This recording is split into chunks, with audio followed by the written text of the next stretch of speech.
You're watching the morning news on Global Edmonton. 20 to 7 now, and yesterday afternoon, Federal Finance Minister Jim Flaherty outlined the government's spending plan for the upcoming year. Now, of course, how it affects you, it might not affect you at all. Joining us now to talk a bit more about it is Brian Zrobek from Deloitte. And, of course, Brian, I say that because the budget has to pass, first of all, before it can have an effect on anybody, and it looks like that may not happen. Let's deal with the budget as if it may pass for now. Not getting caught up in the minutiae of it. Overall, what's your response to the budget? How do you think it looks, generally speaking? Well, I think it's pretty much a stay-the-course budget. There wasn't a whole lot in terms of tax cuts. There were no tax increases, some small spending increases. But overall, it was, focusing on keeping the deficit down and eventually getting the deficit down to zero by 2015. So pretty much a fiscally responsible budget. And then we always break it down in terms of seniors and families and that sort of thing. Anything in there that really leaps out as, boy, this is noteworthy?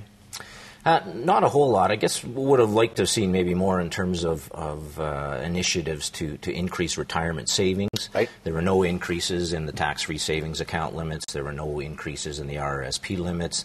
Nothing creative in terms of new programs to generate additional retirement savings. Which is something we always hear Canadians are lagging behind on. Well, and I think it's something that they're concerned about. Yeah. So anything that we could do in terms of generating additional retirement savings would be good. Absolutely. Now, we've seen the government take steps recently to sort of keep Canadians out of debt or to help, limit the amount of exposure Canadians have. So obviously they are concerned about the individual, but like you say, there's really nothing here to help encourage people to save or to change what they're doing at all. So I guess the budget, if we look at it as not passing, what do you think would be, I guess we're going to talk about the NDP. That's what they wanted. That was the concessions they were going to make. Talk a bit about what they wanted to see, more of what you were talking about for seniors, students, that sort of thing. Yeah, so I think, they were probably looking for some increases in generally in both either the CPP or both the CPP and the OAS. Now, there were some small increases in the guaranteed income supplement that's under the old age security plan, but that really only affects the very lowest income seniors. There was nothing from a broad perspective in terms of the majority of the seniors from OAS or CPP. Students, there really wasn't anything, I guess, unless you're a medical student or a nurse. There's some forgivable student loans to the extent they're willing to go out to rural areas to practice. For the average individual, there really wasn't much in there. There was a couple of small tax credits for the families, one for children in arts programs. It's 15% of $500 maximum expenditure. There was a $2,000 caregiver credit, which is nice for families that are looking after dependents that are mentally or physically infirm.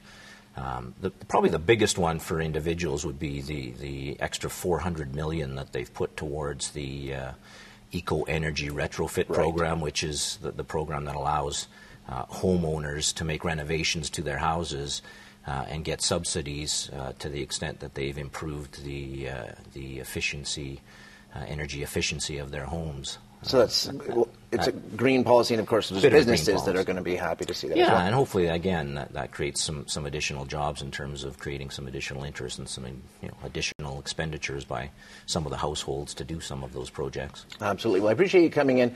Like we said, it may all be moot anyway, because if the budget doesn't pass, and it looks like it may not, none of this will actually go into effect anyhow. So, but if it does, now we have a better idea of exactly what we can expect to see. So if you want to take a closer look at Deloitte's breakdown of yesterday's federal budget, head to the website, Deloitte.com. You can visit them through an online link at globaltvedmonton.com as well.